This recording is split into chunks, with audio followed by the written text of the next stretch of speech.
பார்த்து கொண்டிருக்கும் இந்த பிரம்மாண்ட மலை வெறும் குப்பைகளால் மட்டுமே உருவான கொடுங்கையூர் குப்பை மேடு. இங்கே சிறிது நேரம் இருந்துவிட்டு வெளியில் சென்றால் 5 மணி நேரத்திற்கு உடம்பில் தெம்பிருக்காதாம். ஆனால் 40 ஆண்டுகளாக இந்த கொடுமைகளை அனுபவிக்கும் இந்த பகுதி மக்கள் எத்தகைய பிரச்சனைகளை சந்திப்பார்கள் என்று சற்று எண்ணி பாருங்கள்.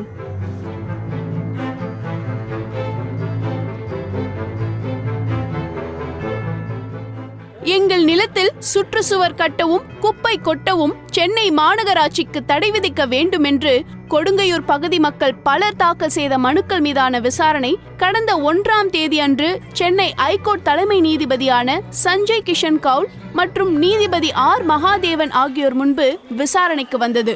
கடந்த வாரம் ஹைகோர்ட்டில் நீதிபதி கார்ப்பரேஷன் கமிஷனரை கடுமையாக கண்டித்து இங்கே குப்பை கிடங்கு சுற்று வட்டாரத்தில் இருக்கக்கூடிய மக்களோட அனுபவங்களை அவங்களோட துயரங்களை புரிஞ்சுக்கிற மாதிரி ஒரு நாள் இங்கே குப்பை கிடங்கு பக்கத்தில் ஒரு வீட்டில் குடியிருந்து பார்க்கட்டும் அப்படின்ற ஒரு ஆலோசனையை சொன்னார். அந்த ஒரு எண்ணத்தில் கார்ப்பரேஷன் கமிஷனர் அவர்களுக்கு நான் இன்றைக்கி எஸ்எம்எஸ் மூலமாகவும் வாட்ஸ்அப் மூலமாகவும் அவருக்கு ஒரு நீளமான ஒரு மெசேஜ் ஒன்று அனுப்பிச்சிருந்தேன். இது அழைப்பு கொடுத்த அவகாசம் கம்மியாக இருக்கிறதுனாலையோ என்ன காரணத்தினாலையோ அவர்கிட்டருந்து எந்த விதமான பதிலும் வரல. அதுக்கு பிறகு நாங்கள் இங்கே ஃபோன் போட்டு முயற்சி பண்ணோம். ஆனால் அதுவும் ஃபோன் ஸ்விட்ச் ஆஃப்ல இருந்துச்சு. அதனால அவர் கூட தொடர்பு கொள்ள முடியல. யாரும் வரவில்லை. ஆனால் நம் விகடன் சென்றது.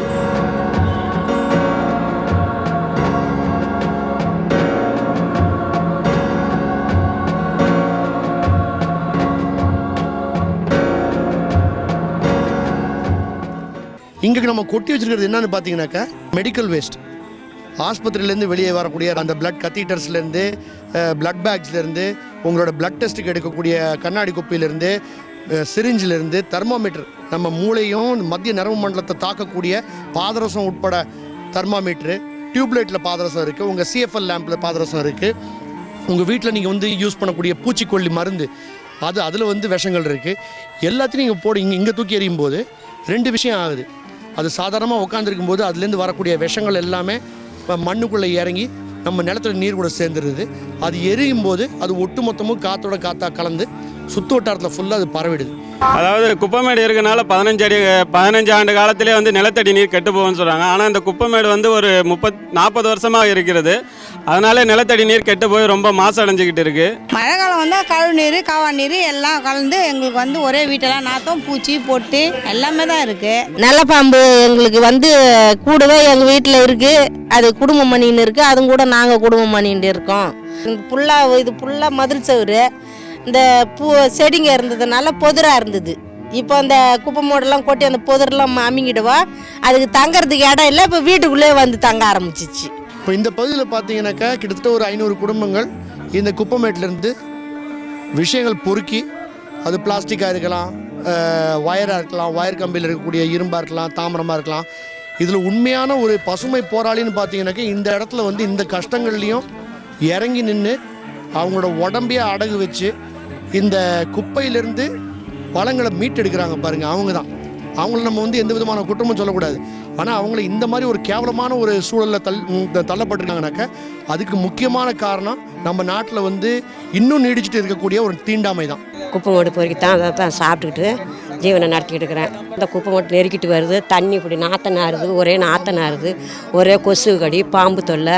நாங்கள் எங்கே போகிறது, எங்கே தங்குறது, எங்களுக்கு வாடகை கொடுக்க முடியாதானே நாங்கள் சாவுறோம். குப்பையை கொட்டி இங்கே இருக்கிற குடியிருப்புகளை வெளியேறுங்க அப்படின்னு சொல்கிறாங்க. நாங்கள் எங்கே போகிறது, என்ன செய்கிறது? கவர்மெண்ட்லேயும் மற்ற மாநகராட்சியிலையும் கார்பரேஷன்லையும் கலெக்டர்ட்டையும் தாசில்தார்ட்டையும் பேப்பர்களாக கொடுத்து அலைஞ்சு செத்து நிற்கிறோம். இதுக்கு மேற்கொண்ட கதைகள் இன்னும் இருக்கிற பிள்ளைகளோ நாங்களும் எப்படி வாழ்றது, என்ன செய்யறதுன்னு எந்த நிலையும் தெரியாமல் இருக்கிறோம். 300 குடும்பம் இருந்துச்சு. இப்போ ஒரு 130 குடும்பம் தான் இருக்குது. இதுவரையில் எந்த ஆஃபீஸஸும் அதை ஸ்டெப் எடுக்க மாட்டுறாங்க. எங்களுக்கு மாற்று வீடு கொடுத்தா கூட நாங்கள் போயிடுவோம்.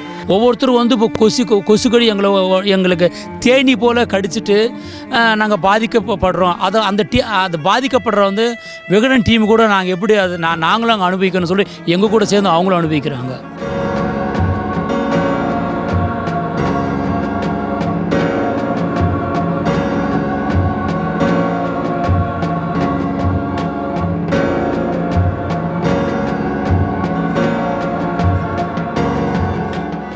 இரவு தங்கியிருந்தோம். இந்த இரவு தங்கின ஒரு 6 மணி நேரத்தில் வந்து சுவாசிக்கவே முடியல. இப்போ ஒரு 6 மணி நேரத்துக்கு வந்து நம்ம சாதா சுவாசிக்கிறது இப்போதுக்கு நிறைய வித்தியாசப்படுது.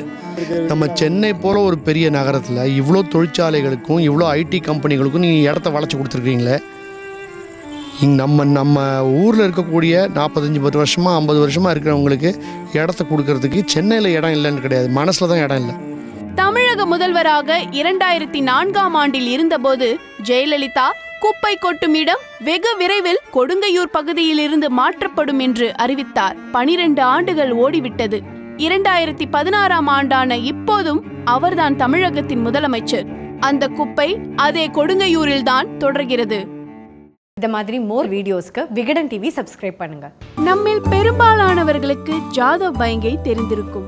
அசாமில் பிரம்மபுத்திரா மணல் படுகையில் தனி ஆளாக ஒரு காட்டையே உருவாக்கியவர். அதற்காக பத்மஸ்ரீ விருதும் இவருக்கு வழங்கப்பட்டது. அதுபோல் ஒருவர் நம் தமிழகத்திலும் இருக்கிறார் என்றால் நம்ப முடிகிறதா? அதுவும் எப்போதும் மோசமாகவே சித்தரிக்கப்படும் தருமபுரி மாவட்டத்தில்.